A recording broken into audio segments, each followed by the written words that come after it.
Do you guys ever see the movie Interstellar? How like the further you're in space, time stays the same and everything goes faster.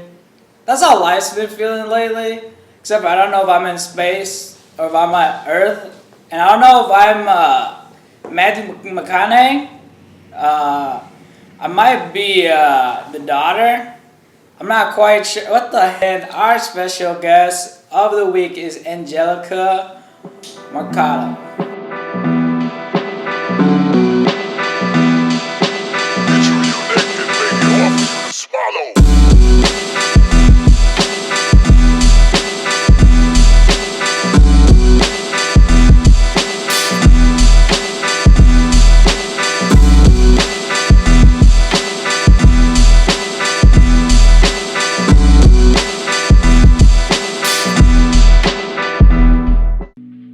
How lucky am I?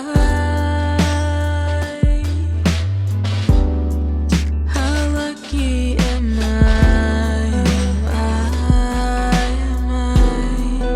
How lucky am I?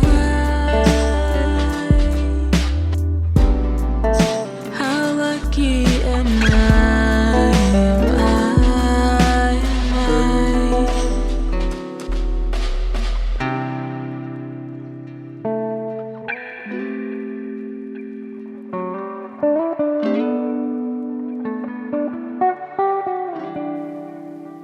All right.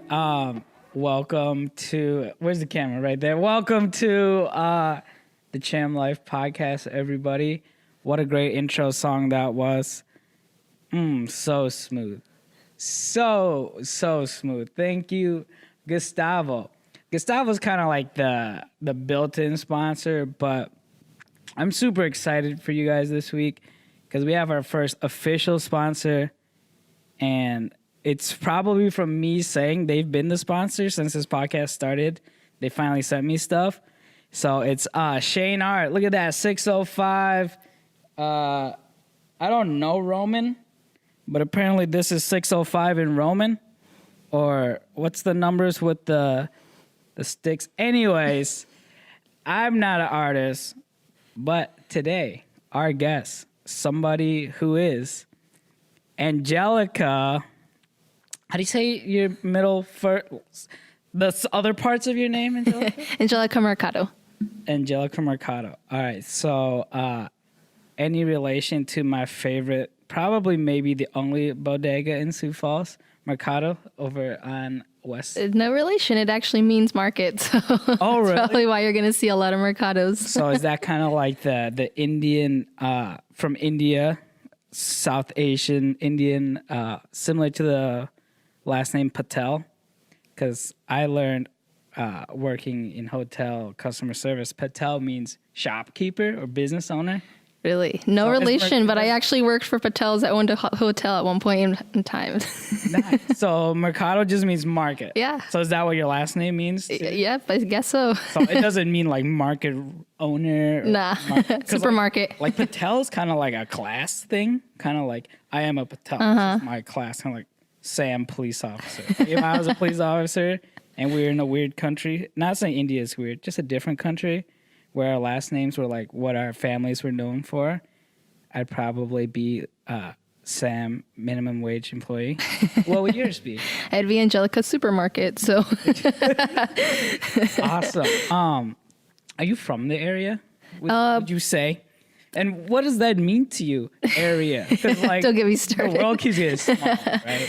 So I was born in Mexico, and then my family moved to California, and then from there to Nebraska. So I'm from Nebraska, I would say. I've been in Sioux Falls for about almost 3 years. 3 years? So you're kind of fresh, Yes, right? fresh. What brought you here? Work. No, Being an artist, it's hard. Wait, you're an artist and you get work? Yes, I get to work as an artist and it brought you to Sioux Falls? This is so out of my realm because, we were talking about before this. I'm trying to break into that art world too myself. Everyone keeps telling me, Sam, you need talent. Sam, you need talent. Sam, you need talent. I'm trying to prove I'm wrong. So what would you say to someone like me who's trying to become an artist? Like, what is the best word of advice you could give someone like me?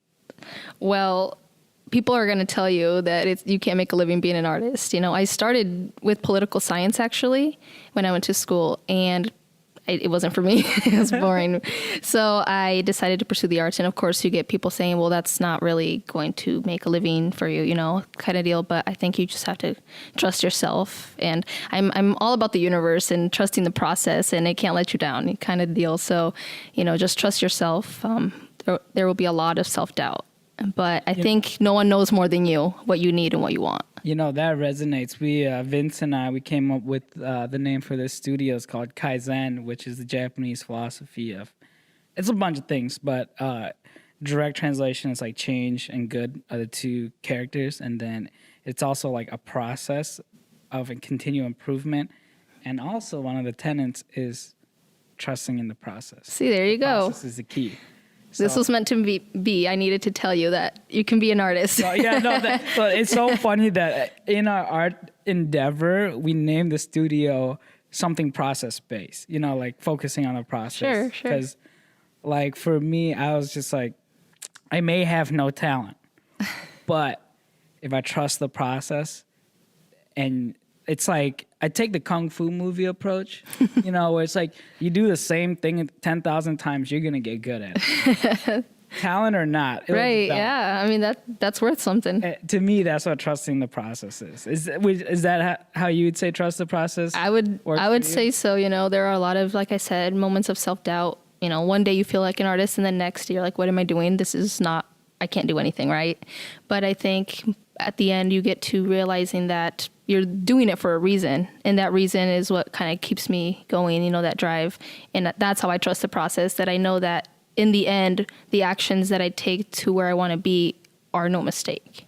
Okay. I love that. That's like, that's like, for me, ever since I decided to be an artist, like the biggest hurdle is like, that self-confidence. It's always a weird self-confidence thing. And I always see it as a gift and a curse, like, because my extreme self-confidence comes from the fact that, like, I have such high standards that I place on myself. So then it's like, nothing's good enough. I feel like, you. I'm the same way. But it's just like, it's so weird though, because like when I meet other people who are part of like the creative community, and like part of what they do involves like, you know, creating or making content. I'm so not harsh on people. You know what I mean? Like, when it comes to other people, I'm always trying to see the merit. Yeah. I'm always like, all right, so this could be like inside monologue Sam, like keeping it real, like DMX Sam. It's like, hey, yo, dog, that's trash. But like, hey, you got to remember though, Andy Warhol did say art is anything you can get away with. So man, I've been having these talks with Vince about art because we're trying to figure out how to be artists, you know, like I'm trying to navigate that. That's my new thing. I'm trying to be an artist because I feel like before I was operating as such a machine level where it was all about perfection. And it was about like, all right, this hasn't been this way every time. You like order? Same with me. I'm the exact same way, but I'm the oldest of 6 children. I'm the youngest. How really?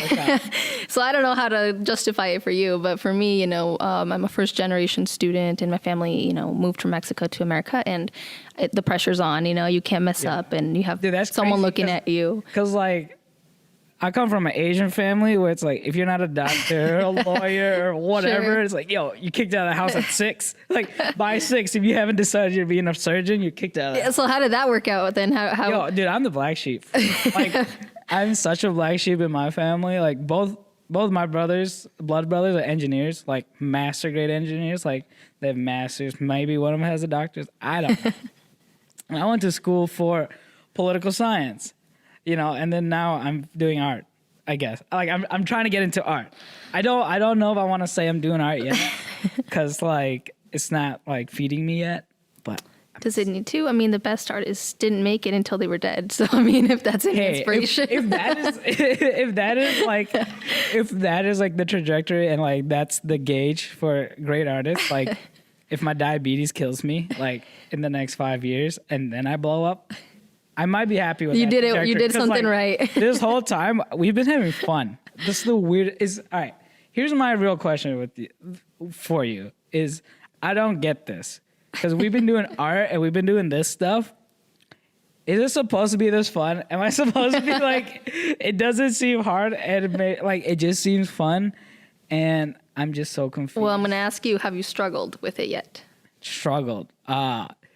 It's weird because it started as a struggle. You know, like I got into like this whole self-expression thing, the podcasting thing, because I went blind. I hit a low point in my life, and I was starting to go crazy because I couldn't make stuff with my hands. Like, because before this, all I did was photos and video, and then I just switched to something where I couldn't use my eyes because I was blind. So I felt like it was birthed out of struggle. There you go. Then you are. You're an artist. So, this is art. Not that all artists have to learning struggle. so much of it. No, I had a similar experience in school too, though. I mean, I hit the lowest I'd ever been. And I mean, my professor told me that you can't really use art as therapy, that you know, if you need therapy, if you need medication, you should still take it. Okay, that's true. But I do like to say that art did in a way save me. And I know we're getting deep, but it was my outlet too, in a way. Like, just like you said, you needed something else. So how do you differentiate an outlet and therapy? Because for me, that line is so blurred, whereas like when I'm releasing, that's when I feel like I'm healing at the same time. So. Yeah, I think, you know, you have to point inward and ask yourself what you need, right? And for me, they said, you know, you need to take medication, just anxiety, depression, things that I was dealing with at school. And they put me on medication, but I wasn't myself with them. And eventually I decided that it wasn't what I wanted to do, right? And I was trying to find a different medium to where I could still function and be happy without medication. Eventually, about 6 months after I dropped the medication with, you know, they approved it. Yeah. And then I started just creating art, writing, you know, and I haven't been on medication since. I mean, it's been a while. I graduated in 2016, but it helped me just really being able to express myself, because in the doing so, I was able to find myself and the things that I, you know, whether that had traumas or mental blocks, things like that, had to come out for me to be okay. And it wouldn't have been possible without art. Okay. That makes a lot of sense. I feel like, so I'm lying. I was in a rap group in college. To me, that was art because I was using metaphors and shit, right? That's art, okay, guys. But it was weird. When I got into like making art, that's when I realized that, damn, I might be kind of a fucked up person. Like I might have some trauma I need to figure out. Because I'm sitting there like, I remember the first days of like the creative process. You know, like I remember the first photos I would take, the first songs I would write, or like first beats I would make. I'm like, yo, why are all these depressing as shit? Like, what is going on with me? Like, and then it was weird because like art became this process of unpacking almost, and it got like weird because like I like dove way into it. So when I decided to like quit my day job and become like a commercial photographer, I tried to like cut away from that. Yeah. From the art stuff, because I was like, yo, this stuff is way too dependent on how depressed I feel. Right. Well, you're not alone. When I was in school and my professors could see that I was struggling, they eventually found out that I was going to I took a break from school to focus on mental health, and that was a medication. And my professor straight up said to me, I'm worried about your art after this, because you produce art when you're feeling things. Yeah. Without, when you're on medication, you're not going to feel. And I said, is that good or bad that you're telling me this? But I find that when I can create the most, you can create, like you said, at any time, right? But I think that the most honest is when you're feeling things and you're letting yourself, you know, giving yourself that space and time to actually feel. And I think that's when you produce the most authentic work. And I'm speaking for myself. But I think, you know, I create art that people want to see, and then I create art that needs to come out. And I think that I always, 95% of the time, prefer that, the authentic part of me, versus like commercial, you know? Yeah, that's the hardest thing for me is like, I fell in love with the process through like trying to just like express myself like through art. But when I started doing commercial stuff and like that was the moneymaker and that was like how I fed myself, it was weird because like, I don't know. It's so hard to like. You stop producing your authenticity. Yeah, like I felt like I stopped growing. Sure. And like right now I'm trying to navigate. It's like, how can I grow without feeling pain? Like I don't want my growth to be dependent on that. So like I'm trying to merge those two worlds. Sure. And like introduce the concept of discipline instead of inspiration, which is insanely hard to do because like discipline means I'm gonna make something regardless. Sure.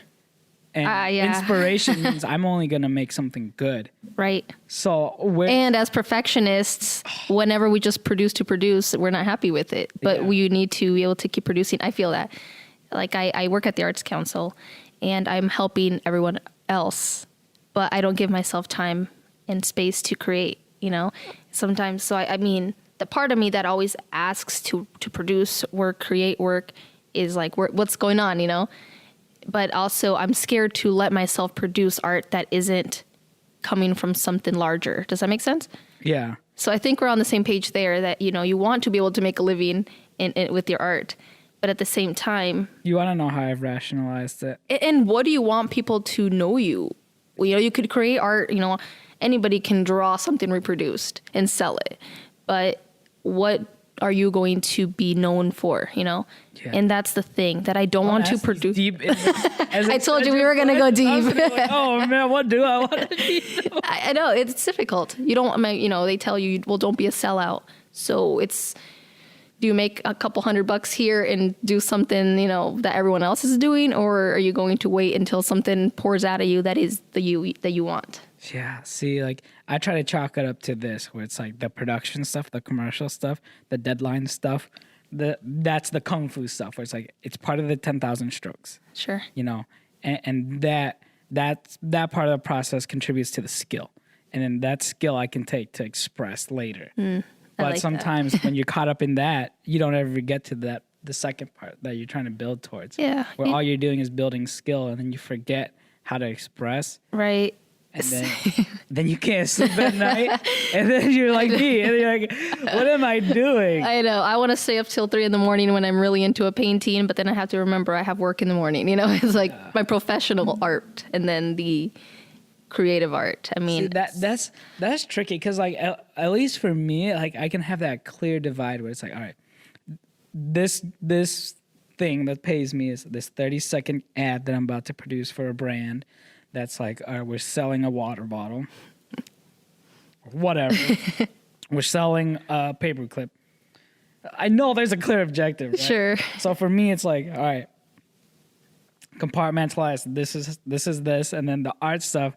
See, I do this shit, branding paper clips and water bottles, take the skill I learned from that process and then apply it to my art if I ever get time, which I never do. That's my weird balance, separation thing. But I feel like for you, it's so similar because like, I was going to say, if your day job is making art and then like your release is making art, it's like, what do you do to turn off then? I don't. I think, sorry, going back to being perfectionist, I think as I examine and psychoanalyze myself, I think that's where it comes from for me. I don't allow myself the downtime because I fear failure. I know it's true because I've realized that, and I'm a procrastinator. So I produce the most work when it's like the night before. See, those two things can add up together to make you say the kind of things to yourself where it's like, I perform best under pressure. Exactly. That might be me, my other, And like, is that true, or is that a circumstantial thing that you always put yourself in? My book. I published a book this year, and that was 3 years in the making, but I didn't want to put it out because by not putting it out, then no one could criticize it. You know what I mean? That's how I got to that's how I first heard of you. Were you reading from your book, right? Yeah. Yep. Yeah. Dude, that's been my goal this year, is to attend and to see as much live art as possible and to showcase it from here as well. dude, it makes a whole world of difference. I mean, we're always looking for places to do this kind of thing, and it's growing. You know, you have Minneapolis, where Button Poetry, for example, takes place, and I mean that's huge. Dude, I want to talk Kansas to you about City, holding like poetry slams and things, because like, dude, we have everything we need to make it AV, record it, put it on, like, you know, like blast it out. Yeah, and that's another thing. You know, for me, I don't know much about recording or anything, and I've been thinking about it. You know, just having videos available for you know a guy. You know to read my poetry and have it in a professional setting. You know, not just on my phone camera recording in there. So I think, you know, a lot of us feel that way. Just having a place to see that's my approach with this documented. Place. Like, I know I'm probably never gonna actually be a good artist, but if I can like invest in a platform or a stage or an avenue for real artists to like showcase their work. I wouldn't say you're not an artist. I mean, you have to have an eye. You're not going to just pick some random person off the street and say, okay, come, you know what I mean? Like I've done that before. Well, you said you had to start somewhere. Dude, okay, so here's the moment where I was like, oh my God, I may be onto something. Like, oh my God, like first time I felt like proudest of what we're doing here was we had a performer, Arlinda Peacock. Yeah. She's one of my favorite like musicians from around town. One of my favorite personalities, like as a human. I just love her attitude. Everything about Arlinda, I just love Arlinda. But we had a show here, and it was the first time we went live. So like, we hooked up everything. We did like multiple cameras. We had like logos, and we had the audio all mixed out. I did watch that. Yeah, dude, it was for the first time, because I'm very tuned into the concert scene around here, and I was like, holy crap, we literally just put on a concert, and it had 600 views while I was playing. I was like, you know how hard it is for venues to sell 600 tickets? Right. Like to get, so I was like, what if we just keep doing these free concerts and they're all online like this? You know what I mean? Yeah, like, no, I dig that. That's so awesome. I was like, hey, maybe, yeah, I don't make any money. Yeah, I'm not a very good artist, but like just that feeling of like knowing like we're on to something here where we can showcase what I think is cool. Sure, you're at least like you're giving them a cool. place to do it. You know, giving them a platform. I think that's awesome. And I mean, you don't want to get deep with me because then I'm going to go into what makes an artist and what is art. But I mean, I think, like you said, I once picked somebody off the street. Like I think that if you sit someone down and have a conversation, you know, where you're both authentic and being honest, you'll get something creative and something artistic. Yeah. And I think that's beautiful. I mean, that's just my own take on things. The most artful podcast might be the one I did with Adam Carpenter. If you don't know Adam, he's kind of like... I don't think I've met him in person, but he's like shirtless all the time, like tatted up. Sometimes he'll be wearing like a fur coat in the summer. Just eclectic guy. Oh man, that was a great podcast. And that was the most random guy off the street podcast I've done, considering I've known Adam since elementary school. That's just how wild he is. It's like you can know him that long and still have no idea what to expect. So, you've been here for 3 years. What's your favorite spot to eat at? Oh gosh, don't ask me that. See, I always put people on the spot because then, like, if they have a significant other, I can be like, just watch the podcast. Just get there every time. Because everyone knows that classic dilemma every time. I'm hungry. Babe, I'm hungry. Babe, I'm hungry. Yep, we never agree. Where you want to eat. And it gets to the point where you're just clawing at each other. Cause you choose. No, you pick. I know I'm not going to. I guess we're eating at home. Name 3. I don't like any of them. That is... So, yeah, where do you like to eat? Where does Angelica, tyrant of the Rugrats, like to eat at? Oh, man, that's a tough one. I love Sanaz. I mean, you can't go wrong there. And it's right by where I work, so I love visiting that place. Wait, are you at 8th and Railroad? Well, across from the street, yeah. Oh, nice. So I go there quite often. Our office used to be at 8th and Railroad. Really? Yeah. Well, I love everybody there. I used to work at Rugged Relic with Steve Bormus and Tove. Slim Bear? Skinny Bear? That's his nickname. It's from a past life, yeah. Yeah, if you ever call him that, he'll be like, how do you know? I have not, and I'm going to now. It's either Slim Bear or Skinny Bear. Call him both of them. He'll get it. They're great people. Yeah. But I love. Now that's an artist. To me, that's like, yeah, that guy's doing it. He's got like. He is. He's killing it. Even his conversations. I mean, yeah, he has stories for days. You got the plug to get him on the podcast. Let's do it. Sick. I want to have him like weld something live. He's a good one. I mean, he can make art out of anything. There you go. See, you need his inspiration. Yeah, no. If you could make art out of me, like that's the ultimate. He was actually, before he really knew me, I used to be an intern at the Pavilion, and I was working with him there. And he had his art show there. It was a really big, awesome show. And he did tell me, just don't be a sellout. Oh. So I said, I'll remember that. Oh, that's so hard though. It's so easy to just like take the first sign of money. Yeah. And on that note, shout out to our sponsor today, Milk and Cherry Apparel, ShaneArt.com. You know, it's okay to sell out when you're selling out to a fellow artist. That's right. Shane Art, Milk and Cherry. Buy some merch. He's got kids to feed. He doesn't have kids, but for this ad, he does. I'm sorry. Back to the podcast. So basically, this whole podcast has been. I wanted to get you on here, and then do therapy on why I don't think I'm an artist. How's it going so far on your side? How are you feeling about it? I'm feeling great. I think I've met my purpose. I gotta tell you, you are. I can see it. It feels so great. It feels so good. So, what's your family dynamic like? You're the oldest, right? Mm-hmm. Mostly girls, boys. 3 girls and 3 boys. Oh, like Brady Bunch. Pretty much at this point, like mom style. So, are you leading the charge? Or are there other Mercados that want to dive into the art world because of you, would you say? Or yeah, well, so far the other 2 youngest are too young to tell, but my brother Aaron, he goes to USD and I think he's doing journalism, maybe might have switched to theater, I'm not sure, but he's a singer. He's been doing it his whole life. He also plays the guitar, the piano, you know, he's very artistic. My mom actually was the one that started it for us, I think. She draws well, and she sings very well too. So my brother took that from her. I can't sing. I've tried. Not my thing. But yeah, he's all about the performing arts, really. So, dude, my mom can't sing, but if you ask Vince, she thinks she can. Like any Vietnamese wedding, Vietnamese like social gathering.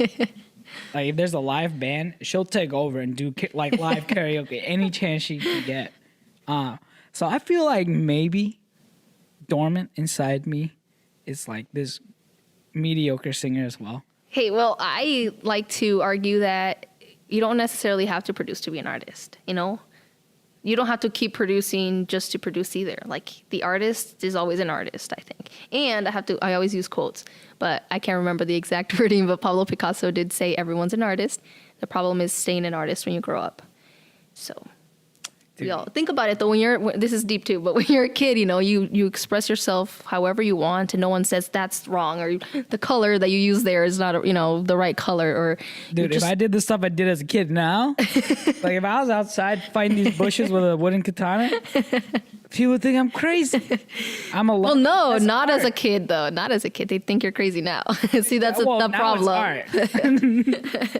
That's the problem. Dude, as kids, we don't let ourselves think that what we're doing is wrong. We just let ourselves. That when I was a kid, the only way I like to express myself was like really violently. Because like I try to think back of like all my childhood memories, and I'm like, all right, I used to like rip off heads off dandelions. Like I just take sticks and hit other sticks. That was like my favorite thing. Are you sure you don't still do that? How are you? Dun dun dun. I think that's on purpose. No, but like, yeah. Or like, one of my favorite things to do was throw a ball at a wall for hours. And I'm like, you know, the more I think about my childhood, the more I might be insane. I'm not quite sure. Hey, well, you could be an insane artist and then no one would bat an eye. Ooh. See? So, how do you feel about like, me and Vince had this talk. We're talking about the guy who took like Instagram photos and then just printed them out really big and like wrote a comment on them and sold for like insane amounts of money, right, in New York.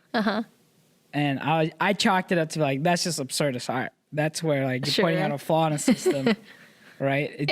Do you think that has merit, absurdist art, where it's almost like making a political statement about something not political, but more societal? I mean, I kind of do that a little bit with my art. So I think, see, that's the thing. When I quit political science, I said, well, I'm still going to be political in my art. You know what I mean? Yeah. So I guess I can defend that a little bit. I think that art has a unique platform, I like to say, because to get a point across, for example, you're in a protest, right? You have your sign up, but I mean, the only people that are really going to listen are the ones with you, I think. The ones that don't care just look away. But I think, because they like to call it political. Well, it's too political. Let's not get into the political, But I think when you create art, it's different because it begs to be seen, and it has platforms that are not just, on the sidewalk where you're holding your pitchfork, I think it gives it, I don't want to say more value, but it gives it a different kind of value. And I think that, so when you pair those things together, I think because of those platforms, you're able to see it differently, right? And then the artist can give an artist talk or talk about the reason behind it. Like Bansky, for example, I hate to use, it's very cliche, but his murals and paintings are political. They really are, but they have a message, right? And, when writing, you have satire. So I think that you get the point. You get the point. Like the Onion, for example. People love the Onion. Satire may be lost. Like on this, like that's a whole different. At the risk of sounding like a very old person, sometimes when I'm just because I ooze satire and like tone matters, context matters when talking to me. Otherwise, I can come off as really obtuse. But I feel like the more young people I talk to, they just don't get satire and they don't get like sarcasm. Like I feel like those tools of communication are being lost. But memes are like, I feel like memes are the one redeeming thing in memes is memes have been a way to break through like that miscommunication of digital communication, because like most like digital communication up until memes was just words, emails, texts, and that can be misconstrued. But like with memes, it just adds an element of like we both are in on it. Yeah, you know what I mean? So like I don't know. I'm like, this generation communicates with memes, but like when you try to like use the tools behind why memes are effective, like sarcasm and satire, it doesn't come off the same because it's direct communication. And I don't know, it's weird. I sit in my room and I think about why no one understands me all the time. Communication is changing. I really think so. I think, well, I've been reading so many articles of, younger generations even that are just excellent. They have great skills, but when they have to convey them or, convey what they do or show their ideas, they can't. They don't know how to talk because everything is on the phone. And I mean, I'm guilty of doing that too much too, but I feel like you can talk. I mean, like I think that at our age still, interviews, things like that, they're pretty okay, but apparently kids now just don't know how to talk to people or face-to-face, communication anymore. I don't know. I mean, not that everybody is like that. Yeah, but like, I could see why. In general wave of like trends, I don't know if it's more apparent or we're just more aware. These are the things I think about all. I know. Is it, the whole media thing too? Has it always been happening, or is it just now that part of the conspiracy to make younger generations seem dumb because we don't want to relinquish power? We'll get on that topic. That's a different topic. Yeah, this episode brought to you by rabbit holes. There's a lot of them we could go down. I know. Which one are we doing today? Dude, so yeah, how often do you travel, would you say? Travel, what do you mean travel? What is travel to you? Travel to me is when I go somewhere completely completely new. Down the rabbit hole or like a different state? Kidding. Yeah. I don't know. I'm here and there. Nothing out of the enjoy it? country. You know, the first couple days, but then after that, I miss home. It's Dude, just, okay. I'm so glad you said that because like I've been trying to break down the because that's what this whole show's about. It's like breaking down conceived notions and like what people think is like the wall. And to me, I hate traveling. Like I hate traveling double when it comes to work because like you're working and then you have no like rest because you're not in your comfort zone. And like, dude, I'm okay. Maybe it's just me. It might be just me. I'm such a troll, like hermit. What are the things that live under bridges? Trolls, right? Trolls. yeah. Yeah. I've set up my safety and comfort zones. Like it's this office. It's my loft. That's about it. And like when I'm not there, I just don't feel like myself, and I can't rest. And so like when I'm traveling, and like I love Vince, he puts us in really nice spots. I love you, Vince. Thanks for producing this episode. And Vince is so accommodating. He'll like make sure we got all the right food. Like my rider is always on point. Green M&Ms only, like stuff like that. Everything's always on point. Like You just still can't feel good. 432 thread count. Like, linen blend for my sheets, all that stuff, right? No dyes in the detergent, right, Vince? No dyes, no perfumes, all that stuff. I'm still not comfortable. I feel like probably the worst, content person because like you go to any YouTube channel, like anything similar to what I'm trying to do, it's all about traveling. It's like, yeah, traveling. It's always about traveling, and I'm just like, man, like. Oh, like when we're doing travel, so I have like, and I'm shooting my face, I have to like contort it physically to like a smile. Like, no, I shouldn't complain too much. I feel so fortunate, dude. Like, it's so crazy to me when I stop for a second and I breathe and I think about like what me and like other people in the city in this position, like what we actually get to do.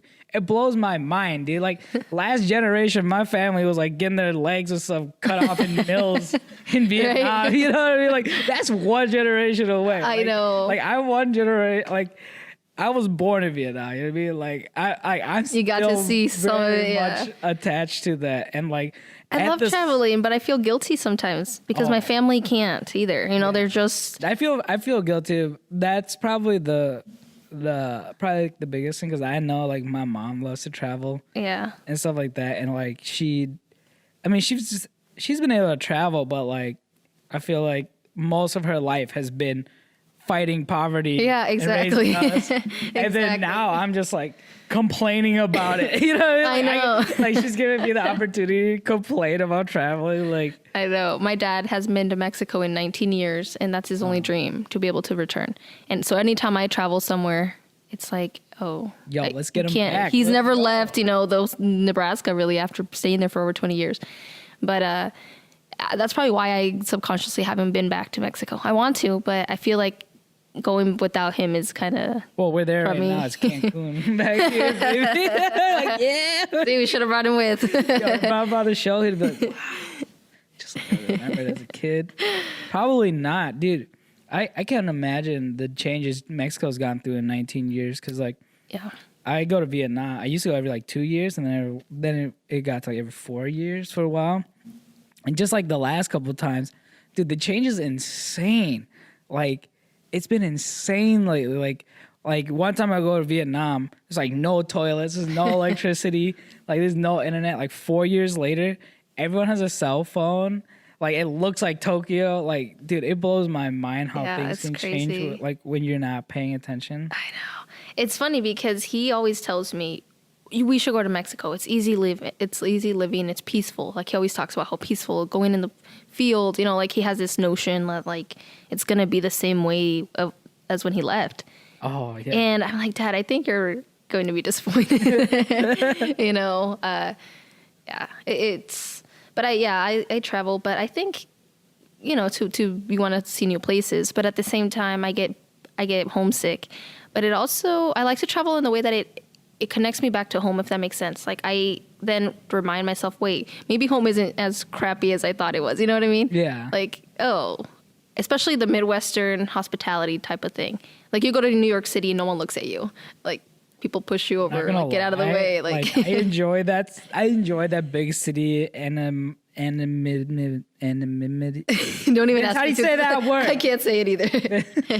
Anonymity. Way too many M's and N's for. Like being anonymous. Yes, there you go. I like being anonymous. Thank you, Vince. No, it was weird the first time I was in New York. I was like, this is strange.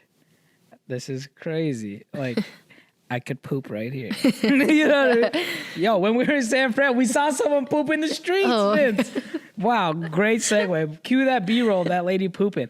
Anyways, so you miss the Midwest nice thing? When I'm like in places like that, I think it's just people aren't nice. Yeah, no, people. But they're, it's just so busy. East Coast, I get that vibe a lot. It's like, but when we were in San Fran, it could have been because it was Pride.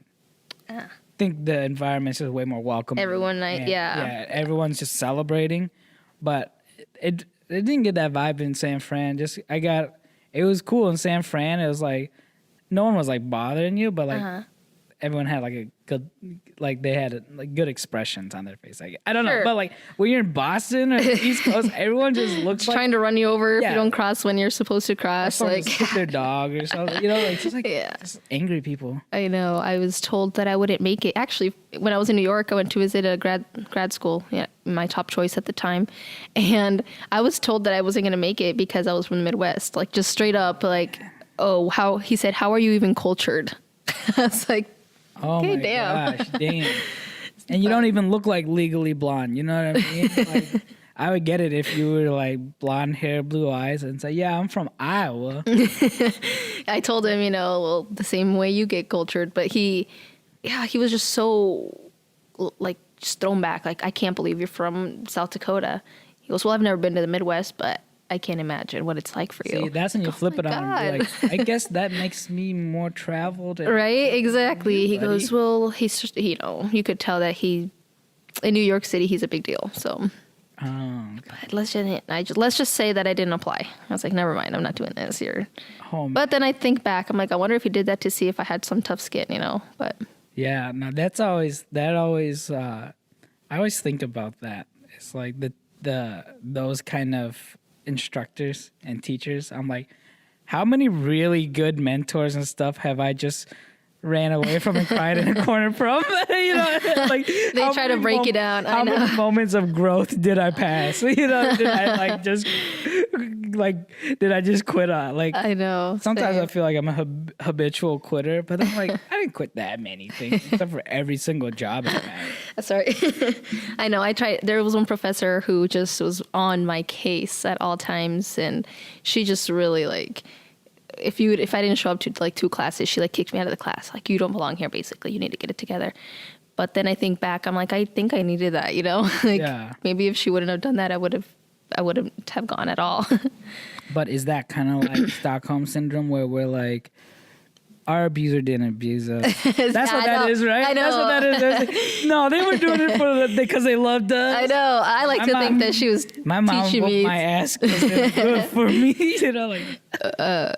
My fiance's like, no, I think she was just an asshole. I'm like, no, but I think she was trying to do something with me there. Is your fiance in the art world? No. I always think of these dynamics because my girlfriend is like a genius, but she works in IT, so she's very like analytical, data driven, and like she's a numbers type person, and like this is why like picking a place to eat is so hard because I'm emotional. I feel like eating chicken. We feel everything so deeply. I'm like, I feel like eating chicken, and she's like, well, we've had chicken 6 out of 10 meals the last month, so she according to the numbers, we should go eat a salad.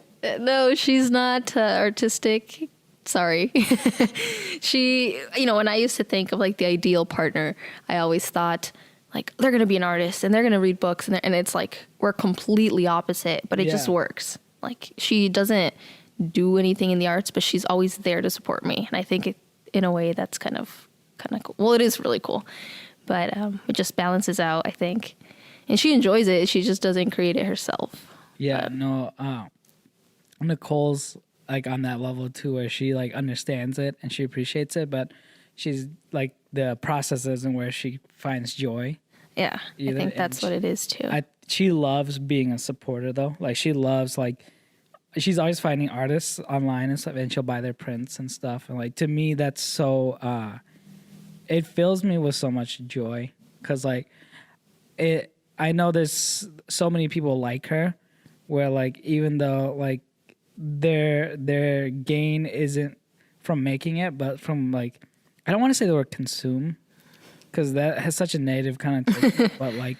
Just like taking it in. Their joy comes from what we make type stuff. And like, man, that makes me feel so good because it gives me a lot of hope because like, you know, she works her butt off and it's like her extra spending money instead of like supporting like whatever she's buying, like something that directly like supports an artist. You know, like when you buy a shirt from Milk and Cherry at shaneart.com. Did you know most t-shirt brands, when you buy them, the original artist gets pennies on the dollar, maybe fragments of pennies.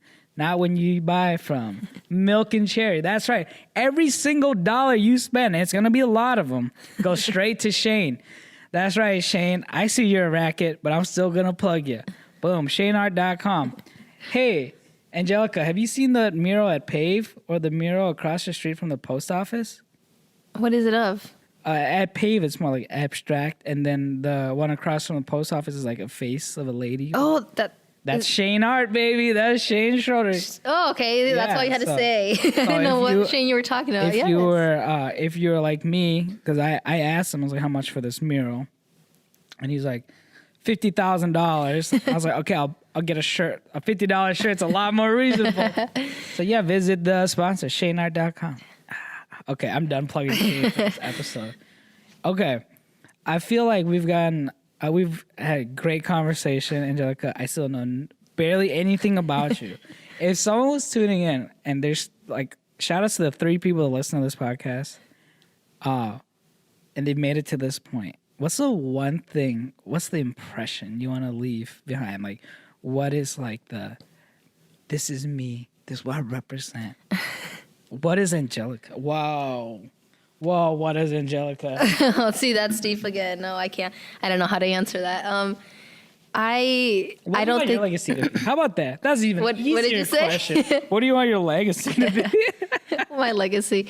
Well, I mean, I don't consider myself any different than anyone else. Like, yes, I give myself the title of an artist, but I really do believe that everyone is. And I think that we just have to find that in us. So even if you don't want to call yourself an artist, I still would encourage people to continue expressing themselves. You know, it doesn't have to be a piece you sell for $50,000. It can be on your refrigerator. I mean, it doesn't have to be anything. I mean, who is to say what is art really, though? You know, I think that as long as we can continue to express ourselves creatively and use that outlet, I think that our job is done. Whether you want to take it further, that's up to you. But I think art, especially nowadays, art really does bring us together. And I think we need more of it. And I think not as a legacy, but if something that I can keep pushing is that we can find creative expression and community through the arts. And, you know, working at the Arts Council, I have to keep talking about that. But I found that that's where I find the most joy also. And I've seen the joy it brings others. And you don't have to create work to experience it, really. You know, and so I encourage people to visit art museums, you know, support their local artists, whatever kind of creative outlet you have. I think that art, I read a book sometime in college, and it talked about how art, you know, there's a reason art, precedes us? No, not precedes. What's the word? Basically, like when we die off, art remains, right? I can't think of the word. Succeed. Is that right? Yeah. Vince is so thanks, Vince. And it's true. You know, you think of so many civilizations, and art is always present. And I think that we have to continue that. Whether we're artists or art enthusiasts, we always have to keep pushing for that and supporting it. And I do it through writing and through producing artwork, but others can do it, you know, listening to the music, you're visiting museums, like I said, watching this podcast. So that's what I want people to get out of it, that you don't have to be a Pablo Picasso to be an artist, and you don't have to be well known to consider yourself one either. Yeah, and just to piggyback off that, if you're someone like me who's always wanted to be an artist, just try it. Try to do something. Make something, because I think the biggest impact about art, the thing that we don't think about most, is like whether you're doing it, enjoying it, buying it, consuming it, whatever, it makes you feel more human. It makes you feel more in touch with like that unedited raw side of what it means to be a person, So if you have anxiety, you got all that stuff, if you got a lot of weight on your shoulders, try a little bit of expressing yourself. Angelica, thank you so much. How can people find you? How can people find me? Personally, on my website, www.angelicamercado.com. Facebook. It's not a grocery store. It's not a grocery store. I mean, you can buy my book if you want to, but that's otherwise I'm operations manager at the Sioux Falls Arts Council. So if you have any awesome ideas, collaborations, things, anything arts related, and you want to know where to begin, you can always come visit me too. I'm going to have to hit you up. Thank you so much, Angelica. Thanks for having me. This was awesome. I appreciate it. Awesome. All right, Vince, hit that same button. Wrap it up.